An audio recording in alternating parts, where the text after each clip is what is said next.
Bueno, en primer lugar, muchas gracias a todos por venir a Tercios Viejos. Llevamos abiertos prácticamente un año. Cuando comenzamos con este espacio, el Rincón de la Historia, nuestra intención era contar la historia como verdaderamente fue y no como nos la quieren contar últimamente, según de qué manera. Por eso creo que el libro de hoy, de Iván, viene muy al hilo de estas nuevas realidades. El de Sigmund Bauman es la realidad líquida. Creo que sí, pero no. Modernidad líquida. Sí, esto de una especie de neoverdad o algo por el estilo. Llevamos, algunos de vosotros lleváis prácticamente aquí y sin prácticamente todo el día, porque ha comenzado con una reunión esta mañana a partir de las 10. Es la tercera presentación de libro en esta tarde. Son nuestras primeras jornadas. Y comentaba que empezamos hace un año, donde hicimos una charla presentación sobre Tercios Viejos, Soldados de Leyenda. Comenzamos con una charla presentación a la semana. Las dos últimas semanas hemos tenido o charlas o presentaciones de libros. Sobre 10 días que hemos abierto, hemos tenido 12 charlas o presentaciones. En el día de hoy hemos juntado 3. Con lo cual, creo que poquito a poco vamos abriendo un hueco en lo que ha sido la historia de España. Y me empeño en repetir mucho en tal como fue y no como nos la quieren contar. Entonces, con Iván, presentarle por mi parte sería un poco presuntuoso, pero bueno, por dar 4 pinceladas. Como muchas personas en este país, no es historiador profesional, sino que es aficionado a la historia. Como historiador licenciado en historia, pues invito a los historiadores profesionales que de una vez se dediquen a hacer libros de divulgación de historia de España, que sería un detalle por su parte. Con Iván he coincidido en varias charlas, en varias presentaciones, en las jornadas de Leyenda Negra que ha organizado Javier Santa Marta en San Lorenzo del Escorial. En la primera, que fue el año pasado, resultó bastante bien, pero yo creo que la de este año ha sido literalmente apoteósica. Uh-huh. Y algún pinito también hemos hecho juntos en televisión y hemos coincidido en Intereconomía, en algún programa justamente hablando de 1492, todo por celebrar. Sí. Entonces, yo no quiero extenderme mucho más, porque hoy venimos aquí fundamentalmente a escuchar a Iván, y que nos hable de este libro, que creo que es una recopilación de distintos artículos. Y entonces, que nos expliques un poco cómo comenzó, qué artículos podemos ver, cómo fue el proceso de selección, de por qué estos o por qué no otros.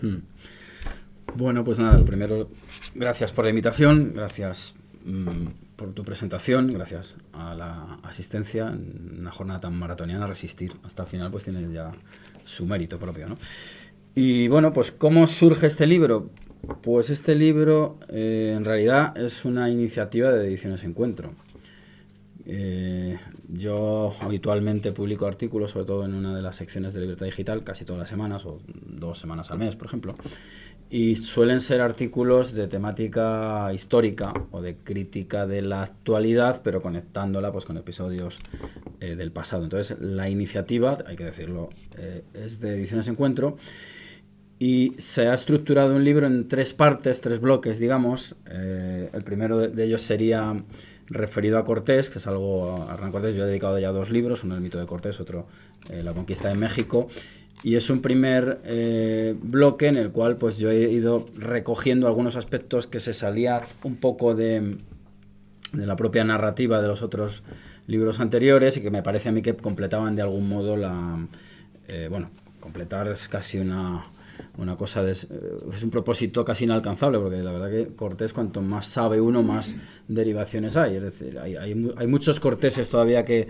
investigar. Por ejemplo, una de las líneas que se podrían seguir, yo lo he hecho mínimamente en el libro de la Conquista, es aquellos pleitos en los cuales interviene el propio Cortés como testigo que da fe de lo que otros afirman, puesto que los españoles en el Nuevo Mundo iban con muchos intereses de diversa índole, pero sobre todo pretendían dejar constancia de ellos por motivos económicos, de estatus e incluso por ganar fama, que era uno de los, aunque eso no se quiera decir o se omita, pues era uno de los propósitos de aquellos hombres que se jugaban el pellejo, porque los viajes a América y la vida en América no era precisamente una Arcadia, era irrumpir en una Arcadia feliz, ¿no?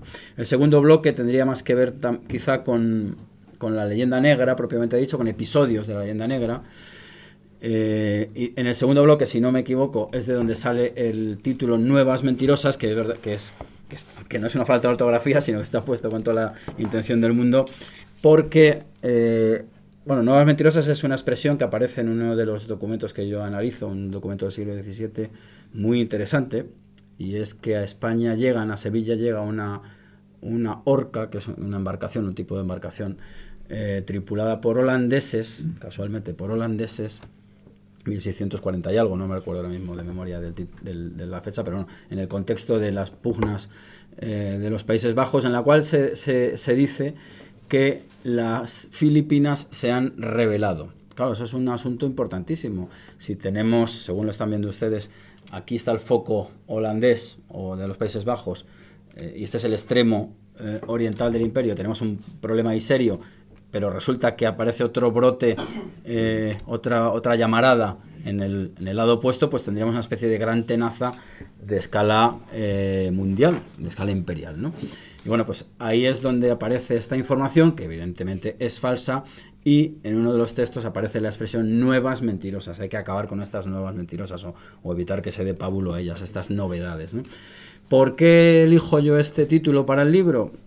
Pues, hombre, la selección, evidentemente, respondiendo un poco a tu pregunta, la selección se ha hecho pues de todo el conjunto de artículos que he publicado en los últimos años, pues atendiendo a esas tres áreas temáticas. Se han desechado muchos, ¿no? O unos cuantos, ¿no? Y desde entonces hasta hoy, pues se podrían haber añadido, pero bueno, las cosas tienen su final, hay que cortar en algún punto concreto. ¿Por qué he utilizado nuevas mentirosas? Pues porque me parece una expresión muy bonita y de algún modo neutraliza este barbarismo que tanto gusta a los periodistas de la famosa fake news. Es que a mí se me revuelven las tripas cada vez que oigo eso. O sea, me parece hacer el ridículo más a sabiendas, ¿no? Y si no es a sabiendas, peor todavía, ¿no?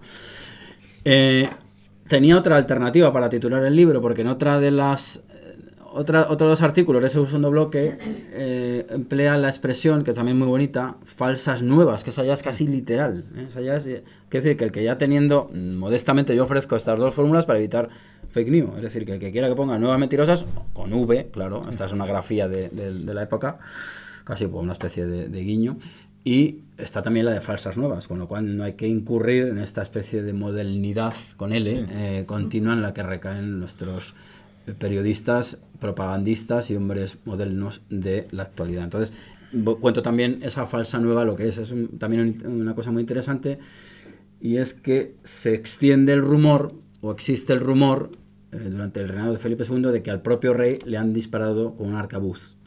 Y entonces es el propio rey el que, dándose cuenta de la dimensión que puede adquirir ese rumor, pide a sus embajadores en Italia que lo neutralicen y que se detenga la expansión de esa falsa nueva. Bueno, pues esa sería una explicación mínima de cómo ha surgido el libro, de cómo es el título y bueno, y ya que hemos hablado del primer bloque, que es el bloque cortesiano, y del segundo bloque, que es el bloque negro legendario, el último bloque lo he dedicado a recopilar unas cuantas reseñas o críticas relativas a libros, películas y cuadros relacionados con la historia de España. ¿Por qué? Pues porque a mí me parece que evidentemente las crónicas están ahí para que todo el mundo las lea, son absolutamente accesibles, tenemos un nivel de digitalización en España, ya lo he dicho alguna vez, bastante bueno, y uno desde casa puede meterse en Simancas, en el archivo de Indias y muchos otros archivos y trabajar perfectamente, ¿no? Pero eso lo hace muy poca gente.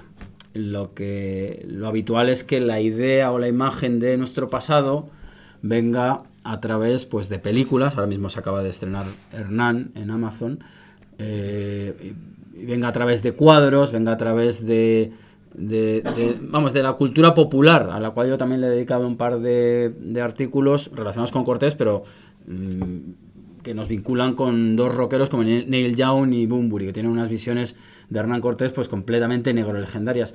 Evidentemente hay infinitamente más gente que escucha a Bunbury que gente que me lee a mí, que son 4 gatos. Me gustaría que fueran más, ¿no? Claro, quien conforma la imagen, quien tiene más posibilidades de conformar una imagen de Cortés definida, más concreta, es Bunbury, mucho más que otros.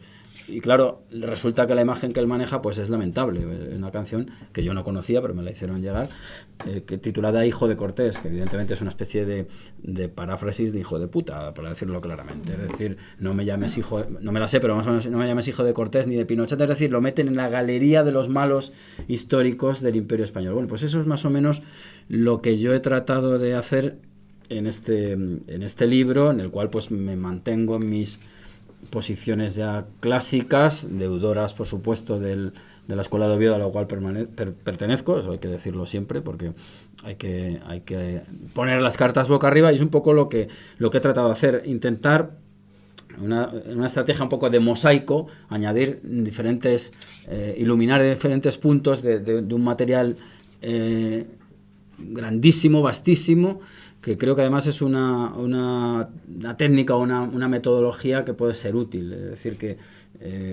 por la vía del artículo de prensa, pues bueno, no se pueden hacer grandísimos análisis, sí, pero sí unos estudios de detalle que a mí me parece que son como una especie de teselas, ¿verdad? Que pueden ir completando todas juntas pues una imagen muy concreta que se opone a otras. Entonces este sería más o menos el propósito de este libro que acaba de salir.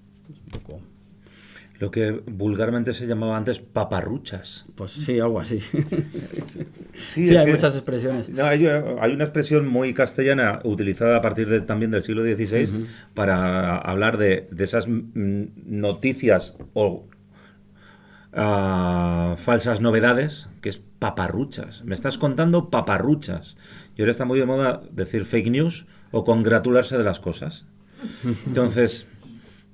tenemos, mi mujer siempre intenta arrastrarme a ver series históricas y películas de base histórica. Entonces, contaros, aunque sea saltando, pero sí enlazando con el último capítulo del libro de Iván, 2 experiencias que tuve, una con un tráiler de una película, con lo cual decidí ya no verla. El tráiler, no habían pasado creo que ni 30 segundos de tráiler y decidí no verla cuando Amenábar decidió que un 18 de julio en el ayuntamiento de Salamanca se arriaba la bandera republicana y se arriaba la bandera monárquica. Dije yo, pues bueno, que yo recuerde, eso no pasó hasta un decreto de 14 de agosto de 1936 y fue dado en Sevilla. Entonces, pero bueno, o sea, entiendo que visualmente tenga su pase, pero el cine es uno de los lugares donde en muchas más ocasiones se ha ido repitiendo esta falsa mitología sobre los españoles y al pie de hacer una película sobre un acontecimiento histórico que es falso. Es decir, tú puedes hacer una película desde un punto de vista... Incluso un cineasta, por supuesto, que puede tener ideología política y puede mostrar aquello que le apetezca. Pero para eso normalmente lo que sueles hacer es o inventarte un personaje que introduces en una historia real, con lo cual el personaje todo el mundo sabe. Pero el mejor ejemplo sería de este. Tenemos un libro de Pere Reverte, Cabo Trafalgar, que se desarrolla en un barco que no existió. Bueno, pues ese es el recurso literario. O sea, pero sobre eso narro unos acontecimientos que son absolutamente reales. La segunda fue la serie Carlos Emperador. Carlos Emperador, duré de reloj creo que 2 minutos. Vi pasar los títulos de crédito. Mi mujer insistió mucho porque todo el mundo había visto Isabel, había quedado muy contento. Mis compañeros me preguntaban, oye, ¿es cierto lo que pasó aquello del Beltrán de la Cueva y tal? Bueno, habría que verlo y tal, pero bueno, te iban preguntando. Entonces, mi mujer, entusiasmada con la serie Isabel, me dice, bueno, tenemos que ver Carlos. Y dije yo, bueno, pues venga, vamos a ver Carlos.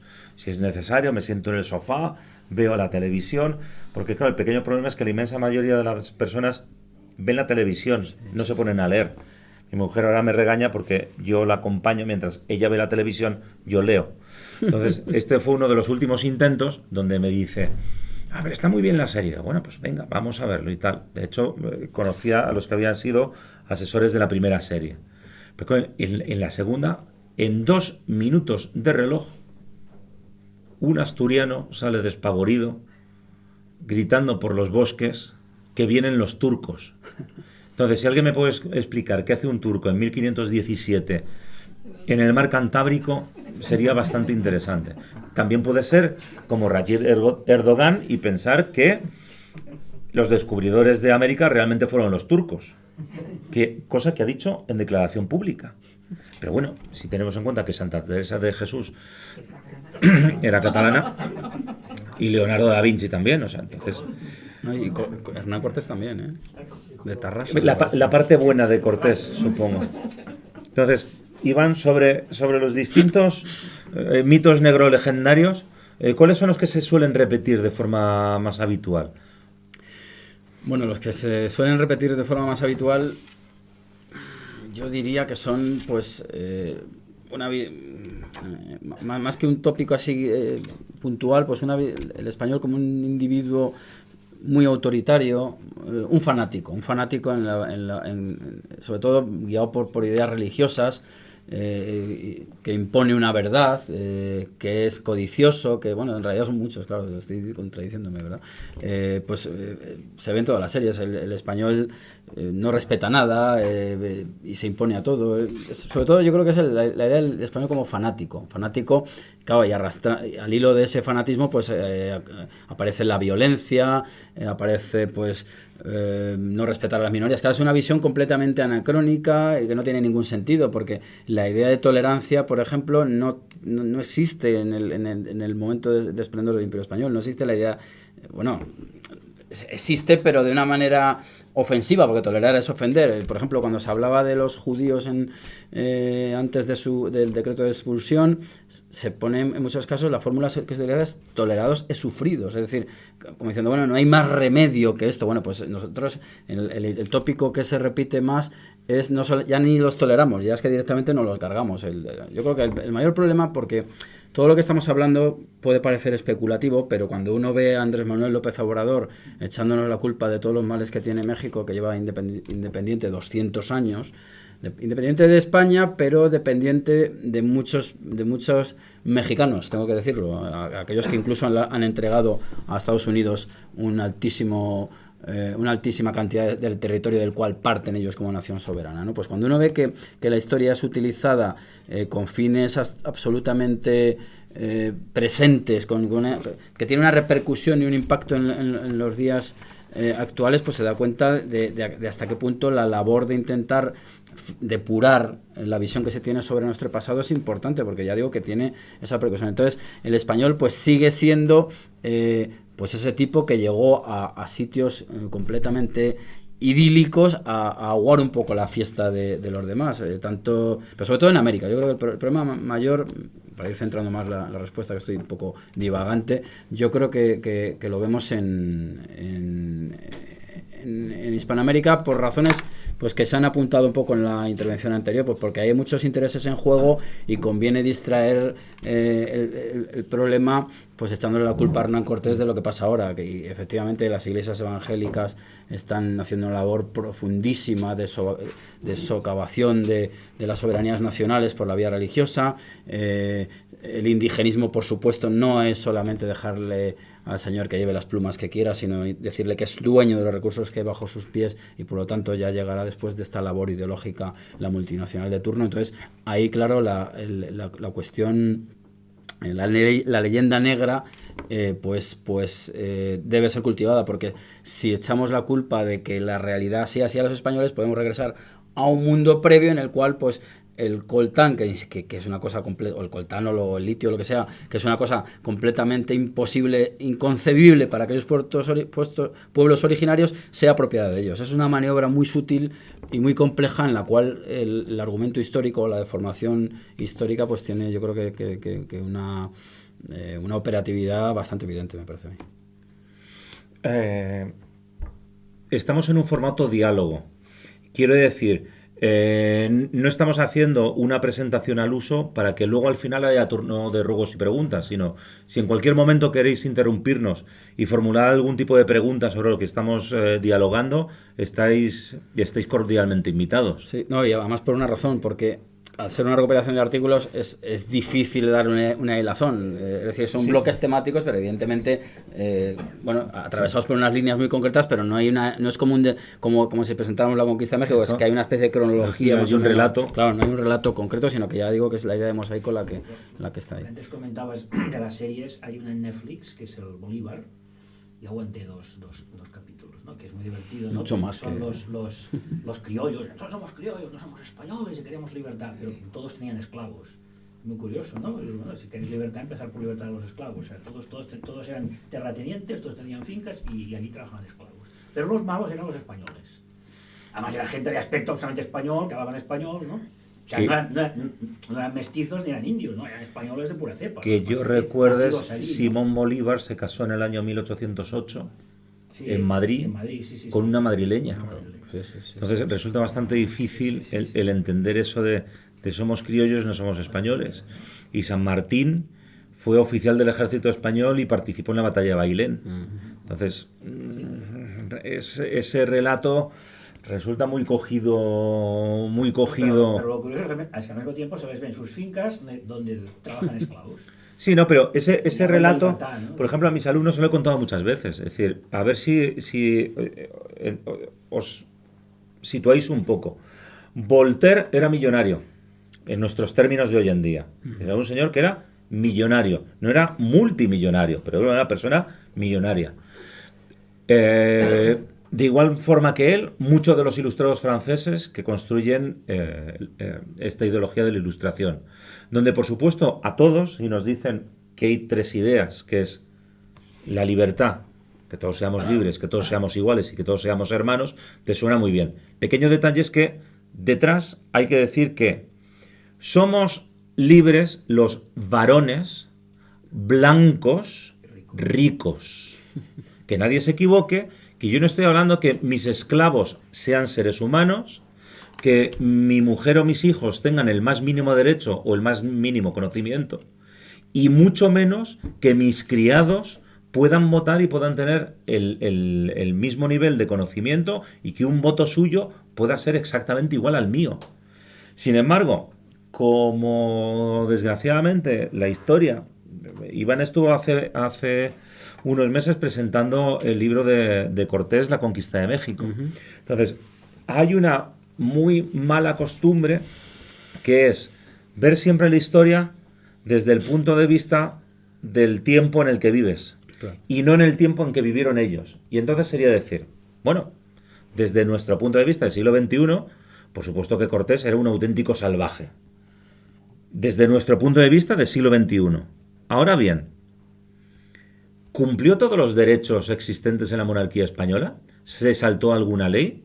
O todavía mejor, ¿había alguna nación en cualquier esquina del mundo que en el siglo XVI tuviera unas leyes más avanzadas que las españolas de 1519? Y luego además a Iván le he escuchado muchas veces decir, y cuidado, que esto era 1519, sí, que en 1535, después de una conquista, la propia monarquía, viendo lo que había sucedido, decidió tomar una serie de medidas de mejora. ¿Había alguna nación en 1535, vuelvo a decir lo mismo, que tuviera unas leyes que fuesen más avanzadas que la monarquía española? O sea, el primero que levante la mano.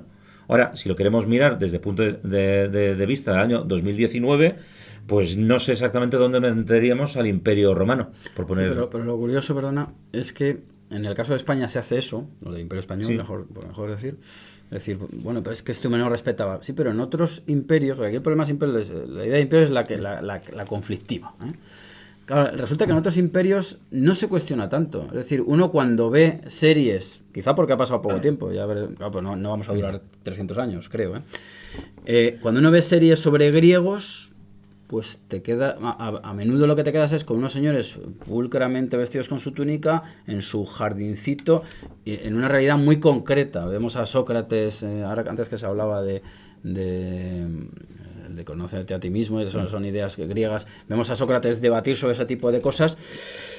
pero se omiten otras realidades. Vemos películas como Alejandro, que es una gran película, por cierto, y bueno, no se recrean hasta esos extremos, Es que lo curioso en el caso de español es una especie ya de masoquismo llevado al extremo. Es que es intentar buscar siempre, lo digo porque he visto hace poco la serie Hernán, que no está mal del todo, no voy a hacer una crítica feroz, creo que se puede ver, pero siempre hay una especie de obligación de mostrar partes pudendas, ¿no? Y no digo que haya que omitirlas, pero es que nos damos cuenta que en otros casos no aparecen de ese modo. Cuando uno ve las series británicas, pues ves una especie de mundo muy cortesano, muy protocolizado, pero no ves la cara B, no ves lo que ves constantemente en La Peste, por ejemplo, en la película en la serie esta que es increíble, es recrearse obsesivamente en un mundo. Claro, siempre ha existido la prostitución, la miseria, la explotación, ha existido, existe y existirá, por cierto,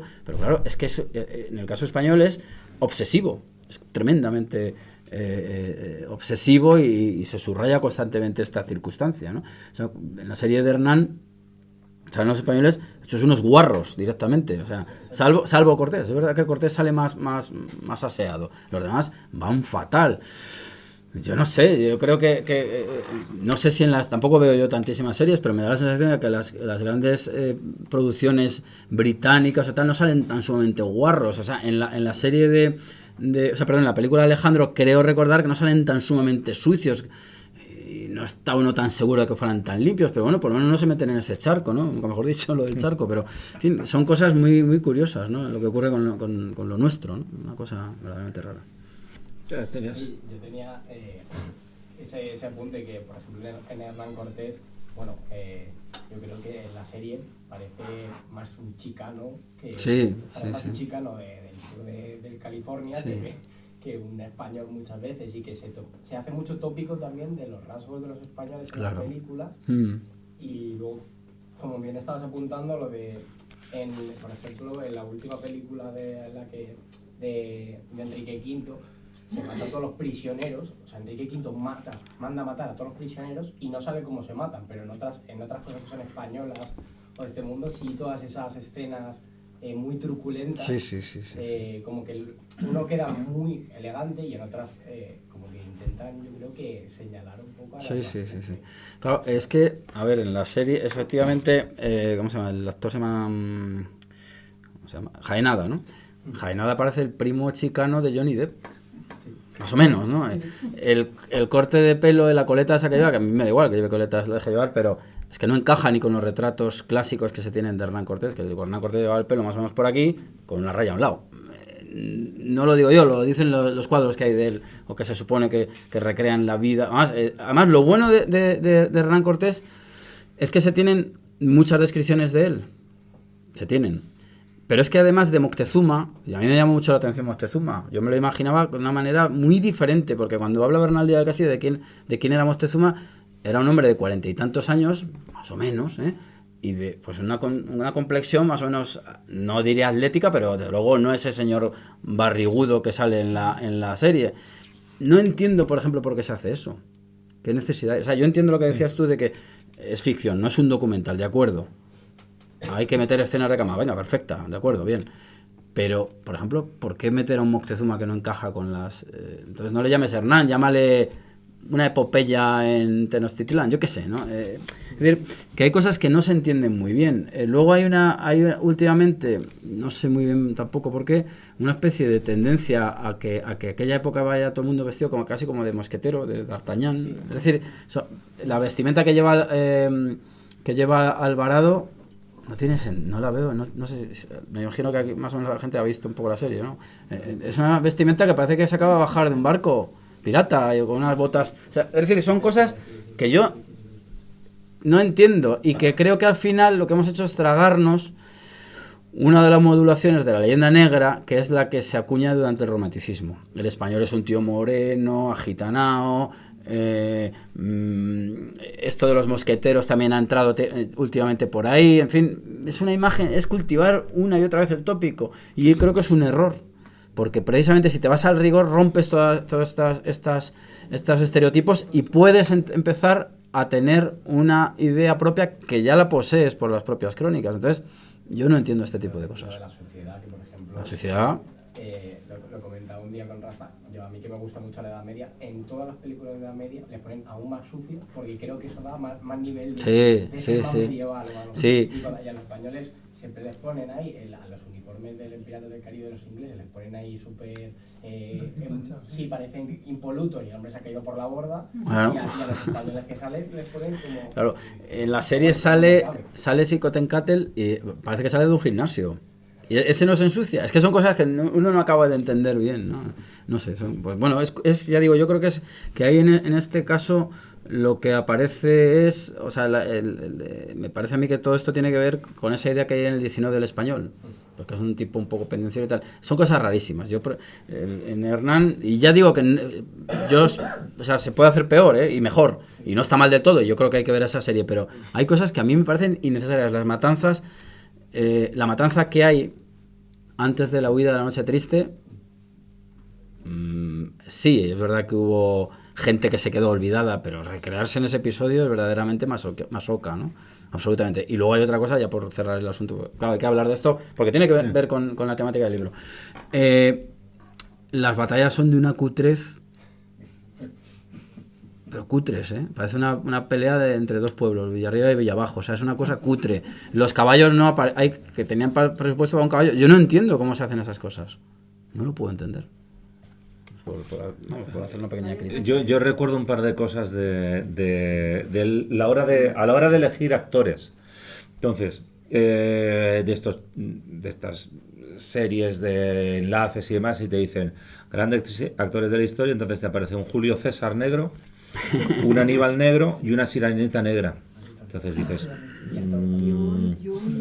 ¿es del todo necesario? Es decir, si tienes una descripción, es cierto que cuando haces el casting, y sobre todo cuando haces un casting con un presupuesto bastante elevado, tú puedes decir, de igual forma que los directores cuando quieren, yo me imagino a mi personaje de tal cosa, de tal manera, y entonces busco un modelo. Entonces, ¿por qué no haces esto? Y la otra es una película de hace un montón de años, que no recuerdo nunca el nombre, sé que la protagonizaba Adán Alda, sobre un historiador americano que escribía sobre la guerra de independencia, y decidían llevar la película al cine.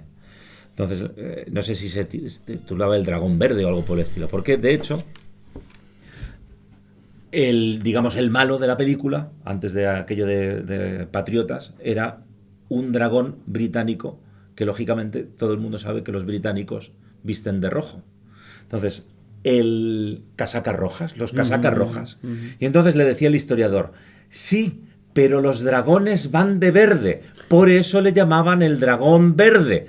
No me lo puedes poner en la película de rojo. Y el otro le explicaba, pero es que todo el mundo sabe que todos eran casacas rojas. Sí. Entonces, sin haber visto la película la serie de Hernán, sí me han comentado que creo que hay una visita de Hernán a España donde inmediatamente tiene que aparecer la Inquisición.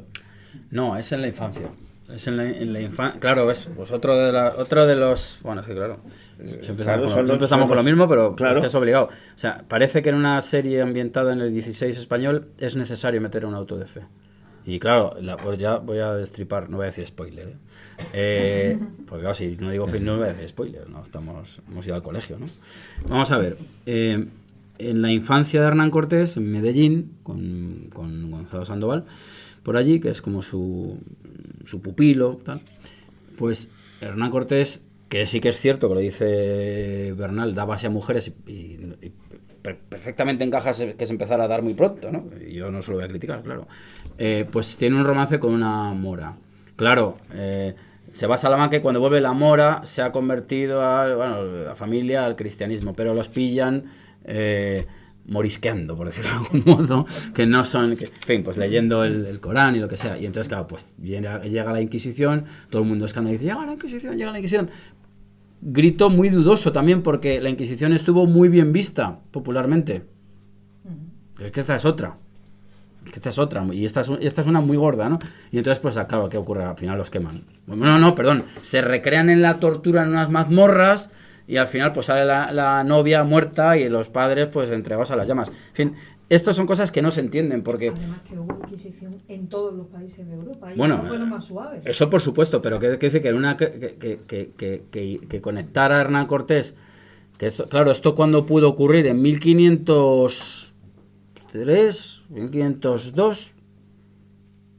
La Inquisición lleva funcionando relativamente poco tiempo, entonces pretender que Cortés pueda, insisto que no es un documental, pero que pueda haber asistido a un auto de fe, es que, claro, es porque decir, yo creo que es porque hay que meter la dosis inquisitorial, la cuota, en fin, y no me voy a meter en otros jardines porque no me apetece, pero vamos. Rafa, bueno, o a los dos, ¿no creéis que en parte somos nosotros un poco culpables? Porque ahora mismo lo que estáis hablando es sobre este libro y lo que has puesto tú, el ejemplo de un Julio César Negro. Nadie dice nada. Tú imagínate la película Mandela interpretada por Brad Pitt y se arma. Por supuesto. Entonces, ¿por qué nos callamos? Ese es el problema. ¿Es culpa nuestra? No, tampoco nos callamos, sacamos algunos librillos. No, pero en general. O sea, vamos a ver. No, Sí, pero ahora. nosotros Hombre, yo no. Ahora. Pero te quiero decir la mayoría de la gente. Nosotros no nos callamos. Bueno, pero también... Pero- bueno, pues también la gente, pues mira, la gente es culpable en ese sentido. Por eso Pero, digo que la gente lo voy a decir es así de crudo, es decir, la Exacto. gente tiene, que no es por vender más libros, No, que no. la gente tiene, omitiendo los míos, por supuesto, pero tiene cantidad de trabajos para acudir a ellos. Tiene cantidad de trabajos para acudir a ellos y tiene... Yo entiendo la crítica, es decir, que sí que es cierto que en los colegios se está impulsando esta visión y se lleva impulsando muchas décadas. Pero hombre, también hay otras cosas. Por ejemplo, los libros de Elvira Rocabaria han funcionado muy bien. A lo mejor es que la gente los compra y no los lee. Esa es otra. Entre tener el libro y leerlo hay que abrirlo y tal, ¿no? Y algunos libros hay que subrayarlos y tal igual. Pero, hombre, yo creo que en España últimamente, en la última década, por ejemplo, se puede hablar de casi de una década, que incluso más, pero bueno, hay ya unas líneas de contestatarias con respecto a esta visión. En fin, es lo que se puede decir. Lo que pasa que sí que es cierto que por eso digo que lo popular es donde está el verdadero problema, porque claro, ¿quién compra el libro, quién lo lee y quién lo asimila? Si me hago la película casi te entra por los ojos y es una forma muy cómoda esa administración, ¿no? De la papilla ideológica, ¿no? Sí, esa parte sí. O sea, el cine y las megaproducciones es donde no podemos competir de ninguna de las maneras. Sí, pero también tenemos un... Sí, bueno. Pero claro, es que o sea, yo recuerdo que era un programa que era con un toque de humor, con Esparza, hace un montón de años, con otro enfoque se llamaba. Entonces uno de los guionistas decía, hay una nueva película española de historia. Dice, por supuesto, es de historia de la Guerra Civil, que debe ser asignatura troncal en los estudios de comunicación audiovisual. O sea, cuando quieres seguro, hacer esto, es decir, seguro. si no tienes una película sobre la Guerra Civil, o sea, no tienes nada. El viernes pasado, es decir, ayer por la tarde estuvimos presentando un libro de Paco Álvarez sobre terraplanismo y nacionalismo. Y entonces nos tragamos por hechos consumados una serie de datos que a nadie se le ocurre en cierto modo criticar. Y entonces yo creo que por eso libros como los de Iván me parecen muy interesantes porque de alguna manera, o sea, ya está bien, o sea, la historia fue como fue. Luego otra cosa es que tú la puedas interpretar o hacer, es que en términos históricos se llama hacer historia comparada. Hacer historia comparada es lo que sucede en un país comparado con otros países de la misma época, pero lo que no vale es hacer historia comparada de lo que pasó con cómo somos hoy en día. Eso no vale. O sea, eso como ciencia histórica, que la historia también es ciencia, no sirve. Y ayer lo que decíamos es que parece mentira que cuando me digan, oye, ¿tú me podrías comentar buenos libros de historia que se han publicado últimamente o grandes ventas que tengáis en tercios viejos? Y te diría, ¿cuáles son los 3 que más se han vendido? Digo, mira, de los 3 que más se han vendido son Imperiofobia, Historia de la Conquista de México y de Pavía a Rocroi, que es de Julio Albi. Una filóloga, un arquitecto y un diplomático. ¿Dónde están los historiadores españoles divulgadores. Bueno, es que esa es otra, claro. Y luego te aparece un artículo de César Cervera hace muy poco sobre los hispanistas. ¿Qué son los hispanistas? ¿Por qué hispanistas? Sí, sí. O sea, que me tiene que venir un tío de Lincolnshire a contarme cómo fue la primera guerra carlista. Y yo, por supuesto, ¿cómo voy a rebatir a un tipo de Lincolnshire que entiende perfectamente la forma de ser de los españoles del siglo XIX y lo que allí se cocía? O sea, es que he asistido a conferencias de Raymond Carr. Y el problema que tenía Raymond Carr es que, joroba, hablaba español. Vota a Dios. Lo hablaba fatal. ¿Cómo va a leer un documento original español y saber lo que eso significa? Y esa lectura entre líneas. Es decir, es que tú no puedes dar ese sesgo. Y entonces resulta que nos seguimos tragando historias como la de Geoffrey Parker, que nos dice que la gran armada española fracasó porque la artillería británica era mejor. ¡Ole! Lo dice Geoffrey Parker. Ahora que te lo diga Agustín Rodríguez, claro, ¿cómo se llama? Agustín Rodríguez González, alias el Sueco, por la cantidad de apellidos que tiene en otro sitio, no te lo crees. Claro, pero, joder, este es académico de la historia, o sea, ¿qué vas a ver? Bueno, y tiene mucho... Vamos a ver. Y el problema es que el problema excede a lo historiográfico, yo creo, ¿eh? Es decir, el problema de España es que, se acaba de decir en la intervención anterior, estamos con la soberanía, que es casi un hilillo ya. O sea, aquí estamos en la idea del particularismo obsesivo, ombliguista y aldeano. Lo digo yo que soy de Cuenca, ¿eh? Es decir, aquí estamos en la historia de la forma de recolectar el maíz en las batuecas en el 16. Eso es lo que se hace. Entonces, la idea de imperio, por eso yo reivindico a Bueno, que es el tío que ha sido capaz, un filósofo, porque esto ya son ideas filosóficas, entramos en el terreno filosófico, no historiográfico, el único capaz de enfrentarse a la idea de imperio y clasificarlo. Entonces, como de eso se carece, porque desde España, y no me quiero poner aquí en plan mitinero, se consiente la operatividad, no, me pongo si hace falta, pero se consiente la operatividad institucional de aquellos facciosos que quieren destruir la nación, pues cómo va a haber un relato, no me gusta lo de relato, pero bueno, nos entendemos, sí. Una historia común. O sea, aquí de lo que se trata es de que el tío de Teruel tenga las mismas cosas en común con un gallego que con un bantú, llevándolo a la caricatura. Entonces, es imposible admitirlo. O sea, es imposible reconstruir y tener una idea doctrinal, sí. no de adoctrinadora, sino de lo clásico, lo que es la doctrina en términos clásicos, porque aquí se va a la atomización. Entonces, ahí no hay nada que hacer. Pasa lo que decías tú hace un rato. Pues ahora, Hernán Cortés, si nos parece que es aprovechable, lo hacemos de Hospitalet de Llobregat. Si no, pues es un tipo repugnante que estaba aburrido, por lo visto, en su pueblo, y dice, pues no tengo nada que hacer, me voy por ahí a exterminar indios. En fin, es que esto es así de lamentable. Eso es así de lamentable. Es que estamos en un nivel de aldeanización tan enorme que nos obliga a decir, uy, un tío de Salamanca, ¿qué será eso? Es otra cultura, ¿no? Entonces, pues no hay nada que hacer en ese sentido. También porque hay una flojera, ¿no? O sea, nosotros hemos crecido, por ejemplo, mi hermano es un fanático del cine y se sabe todas las películas del oeste. Y claro, de repente yo desde que estoy metida en la leyenda negra le digo, pero ¿os habéis dado cuenta que hemos estado viendo películas del oeste, que el malo era el indio? Sí. Y ellos le cortaban la cabeza al indio, bueno, o se exterminaban a los indios. Y no pasa nada.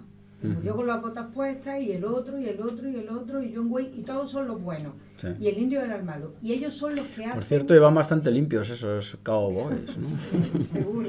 No tenían ducha. Ni violaban, ni nada. Hay aunque tenemos una pregunta allí detrás, un apunte. Película. Ford Apache, 1948, John Ford. En la versión doblada al español, el Apache, Cochise, habla en Apache. En la versión original, en inglés, se sienta el teniente del 7º de caballería, le sacan la sillita, él se sienta, tiene un intérprete, y entonces le presenta al indio que tiene de delante, este es el teniente no sé cuántos que quiere hablar, ¿qué es lo que usted tiene que decir? Y de repente comienza el indio Apache a decir, ¡la nación Apache! Y dices tú, ¡ostras, chaval! En versión original soy capaz de entender Apache. Claro, porque se os ha olvidado un pequeño detalle. Todos hemos visto, Todo eres todos Apache. hemos visto muchas películas del oeste y del séptimo de caballería. ¿Cuál era el apache de las más apache, de los terribles apaches? El indio Jerónimo. Que Jerónimo, por supuesto, es un nombre muy típico de las poblaciones de la época. De América, ¿no? O sea, no debe ser de aquí. Cortés iba Jerónimo de Aguilar.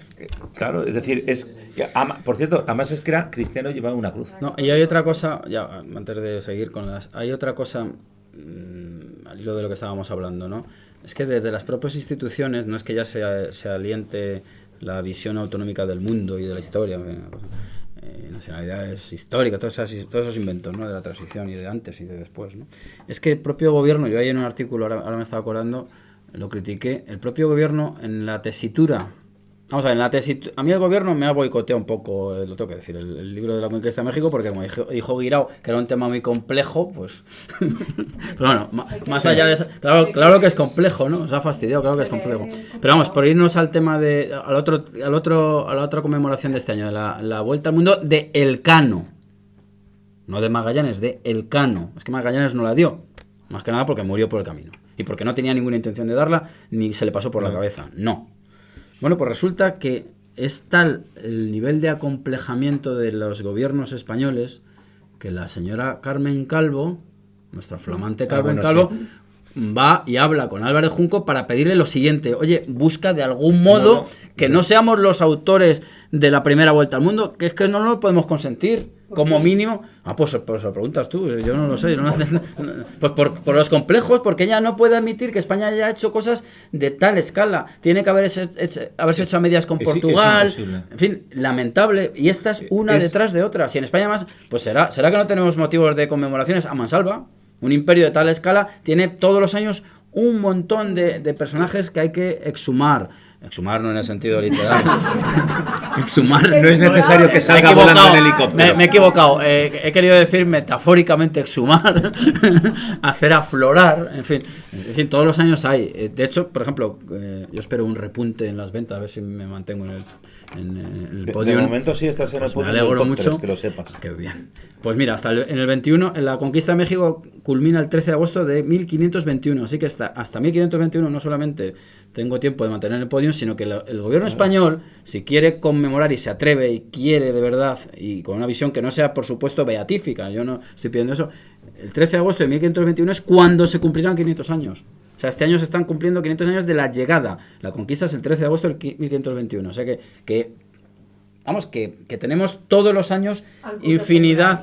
Hace un rato se hablaba de tratadistas geopolíticos o militares o bélicos de la época, del 16, del 17 y tal. Baltasar de Ayala es uno de ellos.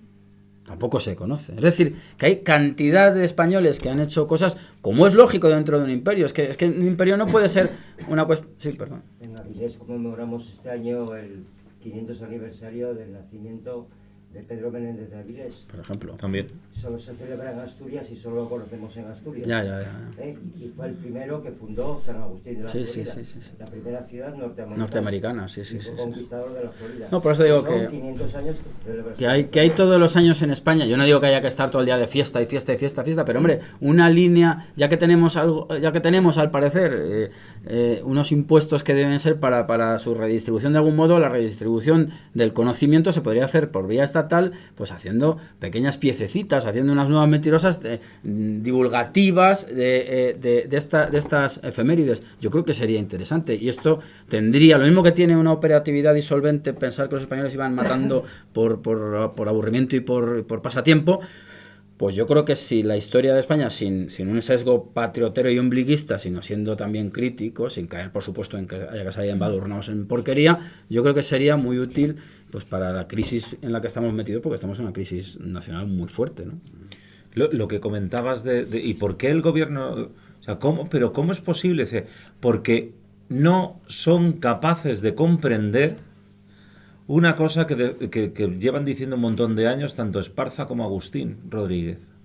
Si tienes un imperio es porque tecnológicamente y científicamente eres la nación más adelantada de tu tiempo.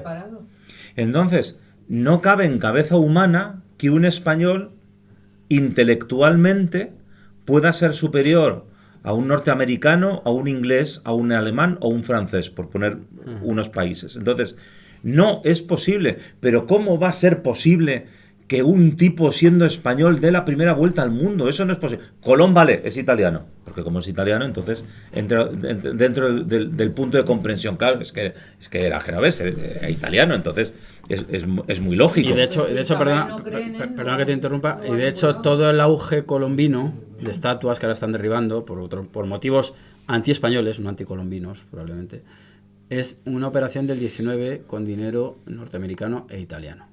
Que esto también se olvida, ¿eh? O sea, todo el auge o gran parte del auge colombino es un auge tardío con intereses muy concretos. Es que en España no se hacen, vamos, que no se tiene interés, porque el proyecto es disolver. Bueno, ayer había un grupo de gente enorme en la Catedral de Distrito Federal de México que querían meterle fuego, entonces había un grupo de cristianos con la imagen de Guadalupe en la reja, diciendo, bueno, pues si le metéis fuego a la catedral, aquí estamos nosotros, ¿no? Y yo digo, pero bueno, ¿para qué quieres quemar tu propio patrimonio? Es como si nosotros hubiéramos quemado la Alhambra, ¿no? Hay una frase que... La cristiana. Ay, perdona. No. ¿Vas a decir algo? No. Hay una frase que en Cataluña utiliza el nacionalismo, ¿no? Esto, la lengua del imperio, ¿no? Claro que lo es. Pero claro, se olvidan que esta frase la dijo, o sea, su autor fue uno de los humanistas más importantes del Renacimiento, Antonio de Nebrija, cuando presentó la primera gramática castellana a los reyes católicos, ¿no? Entonces, la lengua del imperio. Pero usted no sabe quién dijo esta frase, ¿eh? En Alcalá, además, ¿no? No, pero además aquí hay una cosa, es que la idea del imperio hay que reivindicarla. Sí, claro. Es que yo lo siento mucho, pero es que, vamos, no lo siento, es una fórmula retórica. Vamos, es que la historia del mundo solamente se puede hacer manejando escalas imperiales. A mí las microculturas y tal, pues muy interesantes para entretenernos, pero eso no tiene operatividad. No puede. Y efectivamente, y yo no me enrollo más. Vamos a ver, en la conquista de México hay un caso que ilustra perfectamente lo que acabas de decir. Cuando después de la Noche Triste se acomete la guerra, la reconquista o conquista de la ciudad de Tenochtitlan, que es una operación anfibia, lo alucinante es que aquellos tíos cogen, Martín López, el carpintero de Rivera, que se me llamaba, le dice Cortés, haz unos bergantines, y va el tío, los hace, flotan y se mueven por la Laguna de México. Vamos, más prueba evidente del nivel de pericia técnica que hacer eso. Y recuerdo vamos. Que se montaban por piezas. Y se montaban por piezas. O sea, cuando se haga la producción con pasta con la que no se han gastado los de Amazon, tiene que salir esa imagen de un montón de piezas a hombros de indígenas, porque no había animales de tiro, llevándolas al muelle que se abre allí en el lago Texcoco y ensamblándolas y flotando. Bueno, eso es una operación impresionante. Por dar un salto temporal, Primera Guerra Mundial, Tanzania, entonces Tanganica, lago Tanganica. Sí. Se montan en Londres 3 lanchas que se desembarcan en la costa atlántica y se llevan cruzando hasta el lago Tanganica. ¡Jesús! Madre del amor hermoso de lo que son capaces de hacer los británicos. Porque claro, los británicos, ¿qué conocimientos tienen? Y sin embargo dices, pero ¿tú te crees que en serio me voy a creer yo? Es que encima los problemas, es que en ciertas ocasiones, cuando intentas razonar con alguien no, esto te responden, eso es imposible, no me lo creo. Bueno. Dice, pero ¿cómo los españoles? Por eso cuando ayer hablábamos con Paco Álvarez del terraplanismo, llega un tipo que piensa que la Tierra es plana y le espeta a Pedro Duque, dice, no, pero si la Tierra es plana, dice, no, perdona, que yo he viajado al espacio, dice, eso es mentira, eso es un montaje de la NASA. Entonces, ¿cómo no te van a rebatir leyenda negra? Dice, mira, los españoles existieron no sé qué. Eso es cosa de... Bueno, y al contrario, una anécdota. Yo organizo en mi pueblo unas conferencias todos los años, ¿no? Y entonces me acuerdo que un año, hablando de la Inquisición, había uno allí del público que exigía más muertos, ¿eh? No, tiene que ser más. O sea, no acepto que sean solo esos. Tienen que ser más. ¿Por qué? Porque la imagen negro legendaria, la visión negro legendaria exige más quemados. Es que es así, como estamos. Vamos a ver, los millones de muertos de Franco. O sea, También. Yo te puedo decir que en muchos libros que yo leo de historia, cuando quieren decir algo horrible, que te someten a un interrogatorio espantoso, todos los libros que yo estoy leyendo inquisitorial. directamente El adjetivo en inglés, es... Sí. es la Inquisición En inglés, española, ¿verdad? Claro. En inglés, Sí, por eso sí, te digo, sí, es que me llama la atención de muy diferentes países, todos anglosajones, Claro. o ingleses o americanos, y tienen una idea de que la Inquisición solamente tiene que ser española y solo tiene que ser católica y española. Sí, Y nadie más tuvo fíjate, Inquisición en ninguna parte. pero eso también tiene una Los protestantes pequeña, tenía otro nombre, pero pequeña Hombre, claro, por pequeña eso- explicación Hombre, histórica. que le pregunten a Miguel Servet. Cervés, que lo quemaron los protestantes. ¿Veis? Churrasco. Pequeña explicación histórica. En el siglo XVI y XVII cualquier persona prefería ser detenida por la Inquisición que por la justicia real. ¿Cuál era la razón? Por supuesto lo de con unos métodos inquisitoriales. Porque en el momento que detenías a un tío se abría acta. Y entonces todos los interrogatorios comienzan con una frase que lamento mucho, pero me place. Tras ser sometido a tormento.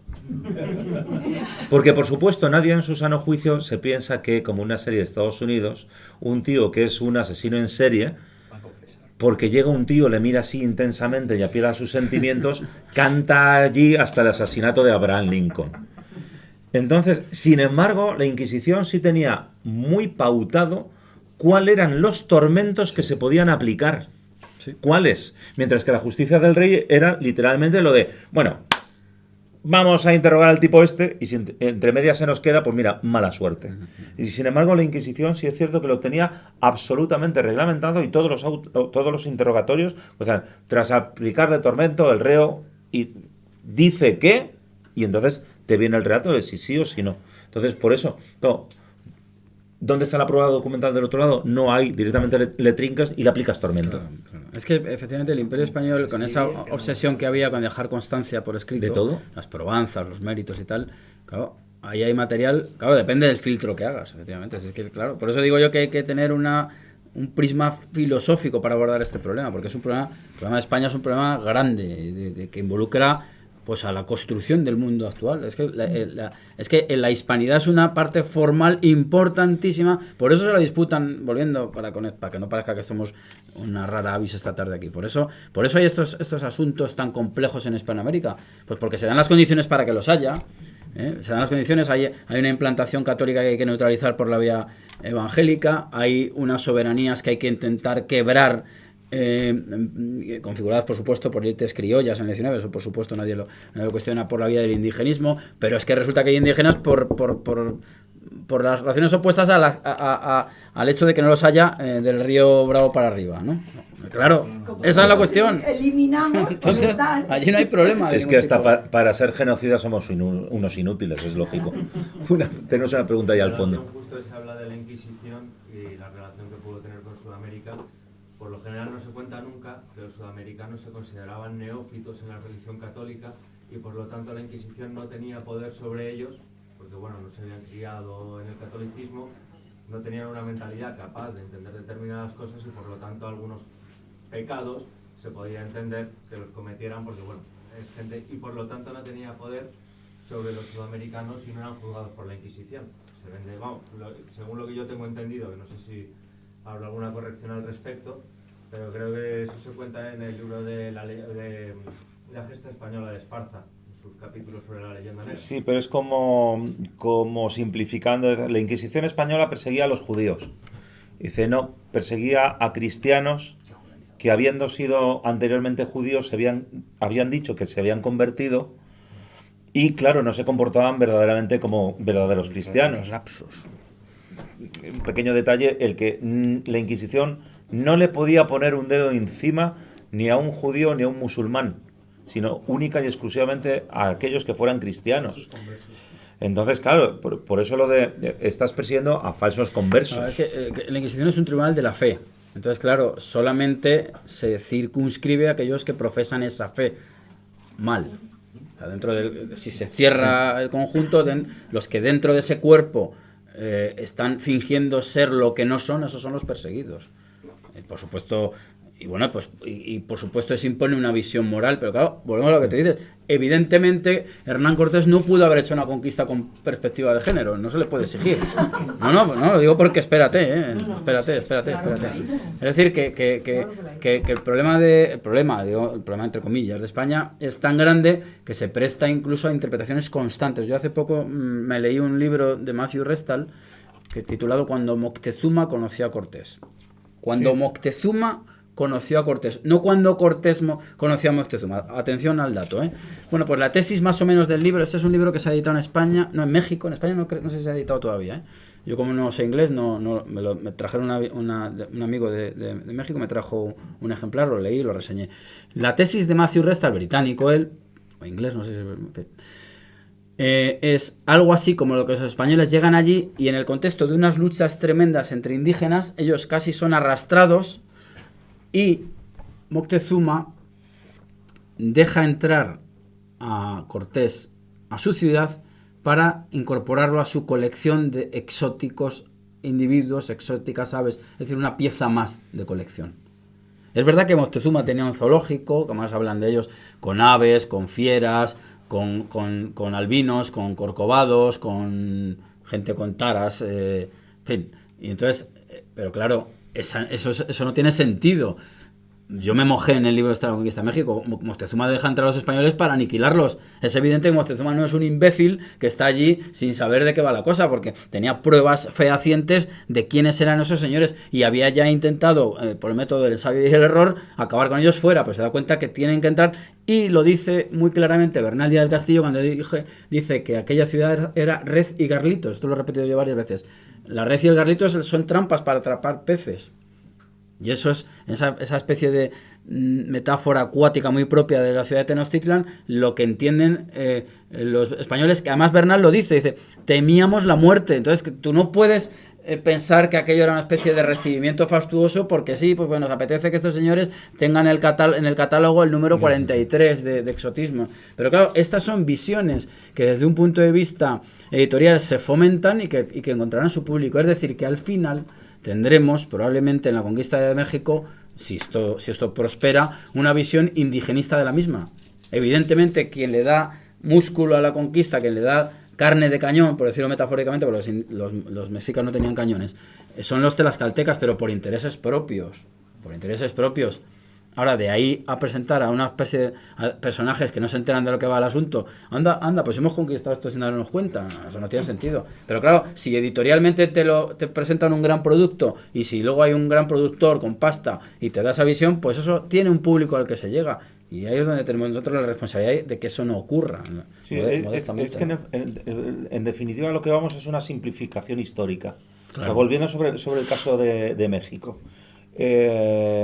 México era el virreinato de Nueva España. Mentira. O sea, México es uno de los países que formaban el virreinato de Nueva España. Sí, pues está Guatemala. Todos los mexicanos... Está Filipinas. Por todos los mexicanos son aztecas. No. Pues, ¿y dónde ponemos a los tlaxcaltecas?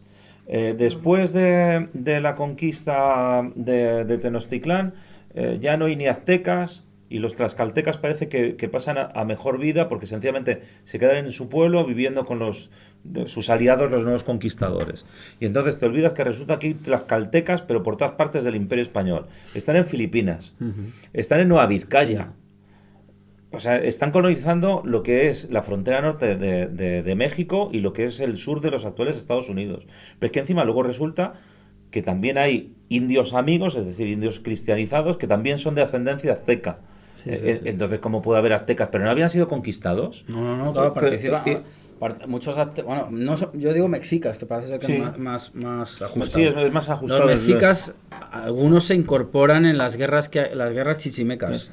Que son una tribu, una nación étnica que hay por encima del ámbito en el que se movían los mexicas. Es decir, que ahí lo que hay es una paulatina incorporación, evidentemente no democrática ni de género, vamos a decirlo claramente, por si hay alguno, y si ofende a alguien lo sentimos,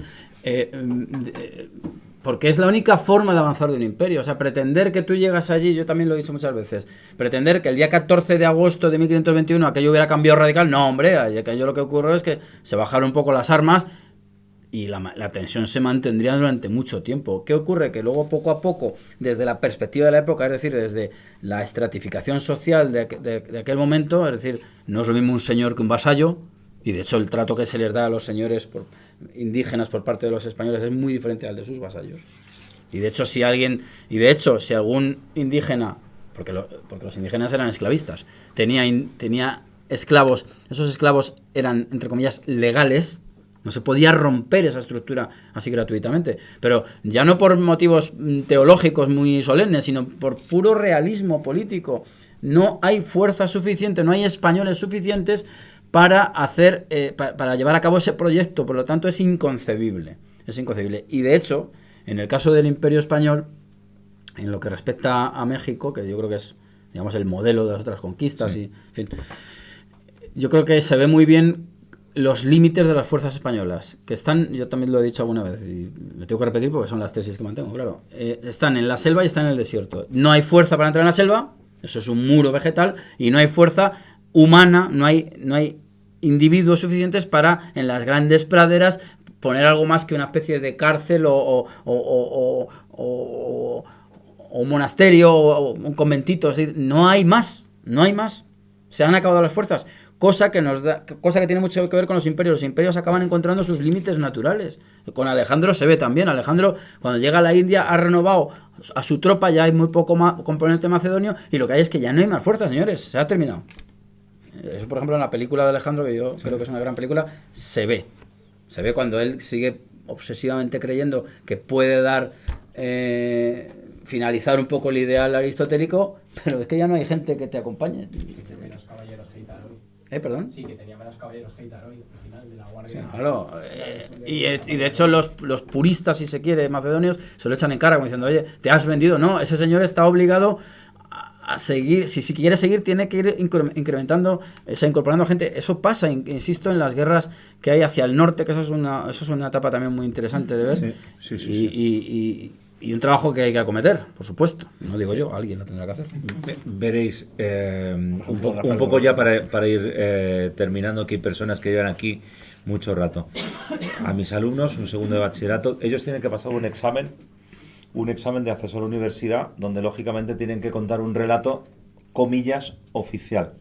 Entonces, hay un tema muy concreto en el que les digo que, veréis, mejor poner esto literal, porque prácticamente el 80, si no el 90% de los profesores que os corrijan, cuando lo lean, pensarán que, claro, lo correcto. Me siento aludido. Y aludido porque yo a mis hijos les he dicho algo parecido. Oye, contad lo que os digan, no contéis lo que yo. Sí. Yo luego se lo cuento y les digo, vosotros en el examen poned lo que queréis, pero desde luego lo que están esperando leer es lo siguiente: Felipe II. Felipe II puso... aprobó un decreto con Felipe II, comillas, se rompió la unión con el tronco cultural europeo en un momento del inicio del desarrollo científico, cierra comillas. Ejemplos: se prohíbe enseñar y estudiar en universidades extranjeras y se aprueba el índice.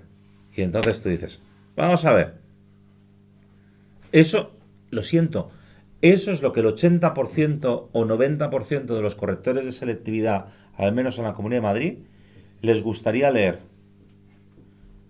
Yo les digo a mis alumnos, bueno, con el pequeño detalle que solamente los españoles sabían calcular la latitud y longitud de la posición de un barco, que había 2 cátedras de matemáticas, salvo esos pequeños detalles.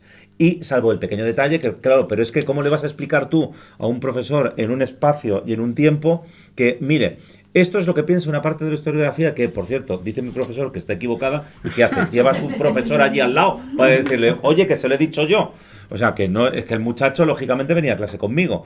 Y entonces le dices, claro, es que el rey Felipe II, claro que prohibió estudiar y enseñar, sobre todo enseñar a los profesores en universidades con las cuales España estuviera en guerra. O sea, pero tú eres bobo. O sea, tú coges a uno de tus matemáticos y le llevas allí a la Sorbona para que les explique perfectamente cómo se calcula la latitud y la longitud, o cómo se hace un tiro de artillería en un asedio. Claro. Entonces, Por supuesto que está prohibido. O sea, igual que en la Guerra Fría, ¿tú qué te crees? Que cogía uno y decía, no, me voy a la Universidad de Stanford y me voy a traer 2 o 3 profesores a Moscú para que nos enseñen física nuclear. No, hombre, y otra cosa, por completar lo que dices, que estoy completamente de acuerdo. Claro, ¿y qué es el extranjero en aquella época? Claro. Es que hay que explicarlo. Porque claro, evidentemente no es una nación, pero claro, el imperio era un poco grande, ¿eh? Es decir, Bolonia, en fin, no sé. Es que, claro, es la idea absurda de que la España de entonces era la autonómica de hoy, digamos. Y como veréis, no soy muy pro-autonomista, pero claro, es ajustar bueno, pues a la realidad actual aquel pasado. Pero es que, claro, Italia, ¿qué pasa con Italia? Claro, hay que decir además a los alumnos, salvo en Roma. Por ejemplo. Que eso es el extranjero. Bolonia. Pero claro. Bolonia, por ejemplo. Bolonia se les dejaba. ¿Qué ocurre, por ejemplo? Portugal era español. ¿Qué ocurre, por ejemplo, con Nápoles y un montón de sitios? Entonces, claro, dices, Austria. ¿dónde? Dice, fuera del imperio. Coño, el mundo católico prácticamente, ¿no? O sea, les estabas prohibiendo básicamente ir a 2 sitios. Pero que a Felipe II a uno muy claro, que era Inglaterra, que es el gran enemigo de Felipe II, y a Francia. Es donde les estás prohibiendo que vayan. ¿Por qué? Porque el resto es parte del imperio. A eso me refiero, que van a ir a Estambul. Claro. Por cierto, además luego es poner, y casi con esto, si te parece ya concluimos, es, ¿pero cuántas universidades había en Europa? Eso digo yo.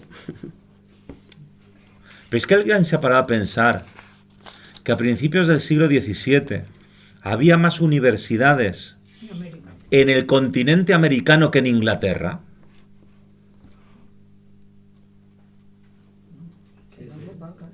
Fin. Porque si no, a alguien le va a dar ya algo muy malo. Lo dicho, muchísimas gracias a todos.